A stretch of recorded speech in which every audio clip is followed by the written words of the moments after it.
நம்ம Tanjiro demon ஸ்லேயரை select ஆகி அவனுக்கு உண்டான அந்த டிஜிட்டல் ஸ்வாடா அவனுக்கு கிடைச்சதுக்கு அப்புறம் அவன் மாஸ்டரோட இடத்துல இருந்து அவன் தங்கச்சியோட டீமன் ஸ்லேயர் காப்ஸுக்கு போறதுக்காக கிளம்புவான். அவன் போற வழியில அந்த பக்கம் இருக்கிற ஒரு வில்லேஜ்ல 16 வயசுல இருக்கிற இளவயசு பொண்ணுங்க எல்லாம் காணாம போய்கிட்டு இருக்காங்க அப்படின்னு அங்க இருக்கிற மக்கள் பேசிட்டு இருக்கிறது நம்ம டான்ஜிரோ காதுல விழுகுது. இது கண்டிப்பா டீமனோட வேலையா தான் இருக்கும் அப்படின்னு சொல்லிட்டு அங்க இருந்த ஒரு பாதிக்கப்பட்டவரோட உதவி மூலமா அவனோட அதிபயங்கரமான மோப்ப சக்தியை பயன்படுத்தி தேடிக்கிட்டு இருப்பான். அந்த நேரத்துல தான் ஃப்ரெஷ்ஷா ஒரு பொண்ணை அந்த டீமன் தூக்கி இருக்கும். நம்ம டான்ஜிரோ அவனோட மோப்ப சக்தியை வச்சு முடிஞ்ச அளவுக்கு வேகமா போய் அந்த டீமனை தேடி கண்டுபிடிச்சு மாட்டிக்கிட்டு இருந்த அந்த பொண்ணை காப்பாத்திடுவான். பட் அப்பவும் அந்த டீமன்ஸ் எல்லாம் அந்த பொண்ணை விடுற மாதிரி தெரியல. அந்த டீமன் அதோட உடம்ப 3 பிரிச்சு ஒரு 2-3 க்ளோனா உருவாகி நம்ம டான்ஜிரோவை சுத்தி வளைச்சு அவனை கார்னர் பண்ணி அட்டாக் பண்ணுது. அவனை முடிஞ்ச அளவுக்கு அவனோட ஃபுல் எஃபர்ட்டை போட்டு ஃபைட் பண்றான். பட் அப்படி இருந்துமே நம்ம டான்ஜிரோ அசந்த நேரத்துல ஒரு டீமன் அவனை போட்டு தள்ளவே வந்திருக்கும். இன்னைக்கு செத்தோண்டா அப்படின்னு நம்ம டான்ஜிரோ ஷாக்ல இருக்கும்போது பேஸ்கட்டுக்குள்ள இருந்து நெசுகு பேஸ்கெட்டை திறந்துகிட்டு ஓங்கி ஒரு விடுவா பாருங்க. அந்த டீமனை துவைச்ச பெட்ஷீட்டை காய போறதுக்காக பிடிவோமே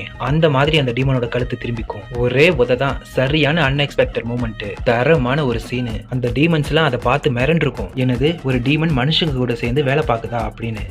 அவ்வளவுதான் ஃப்ரெண்ட்ஸ் இந்த வீடியோ பிடிச்சிருந்தா இந்த வீடியோவுக்கு ஒரு லைக் பண்ணிக்கோங்க. மோர் வீடியோஸ்க்கு நம்ம சேனலை சப்ஸ்கிரைப் பண்ணி பக்கத்தில் இருக்க பெல் ஐகானையும் கிளிக் பண்ணிக்கோங்க. ஓகே ஃப்ரெண்ட்ஸ், தேங்க்ஸ் ஃபார் வாட்சிங்.